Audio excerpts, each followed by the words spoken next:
एक बार की बात है, एक राजा के दरबार में 3 मंत्री थे। एक दिन राजा ने तीनों मंत्रियों को दरबार में उपस्थित होने का आदेश दिया। तीनों मंत्री राजा के समक्ष उपस्थित हो जाते हैं। राजा ने तीनों को एक एक थैला दे दिया और साथ ही साथ बोला, बाग में जाकर इन थैलों में फल भरकर लेकर आओ। तीनों मंत्री अपने अपने थैलों के साथ अलग अलग बागों में चले जाते हैं। पहले मंत्री ने सोचा, राजा तो फल खाएंगे नहीं, इसलिए उसने थैले के अंदर घास फूस भर लिया जिससे वो थैला मोटा दिखे। उसने समय बर्बाद नहीं किया। दूसरे मंत्री ने सोचा, राजा तो फल खाएंगे नहीं, इसलिए उसने सड़े गले फल थैले के अंदर भर लिए।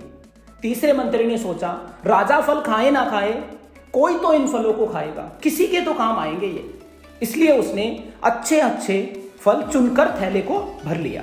और दूसरे दिन तीनों राजा के समक्ष दरबार में उपस्थित हो गए। राजा ने किसी के भी थैले को खोलकर नहीं देखा और अपने सैनिकों को आदेश दिया, इन तीनों को 30 दिन के लिए जेल में बंद कर दो और साथ में जो ये फलों का थैला है इनको दे दो। इन फलों से ही इनको 1 महीने तक गुजारा करना है और बाहर से इनको कोई भी खाना नहीं देगा। दोस्तों, पहला मंत्री जिसने थैले में घास फूस भरी थी, कुछ ही दिनों में भूख के मारे मर जाता है।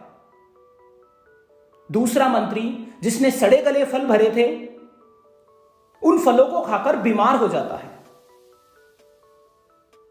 तीसरा मंत्री जिसने अच्छे चुने हुए फल रखे थे थैले में, वो उनको खाकर 1 महीने तक अपना गुजारा अच्छे से कर लेता है।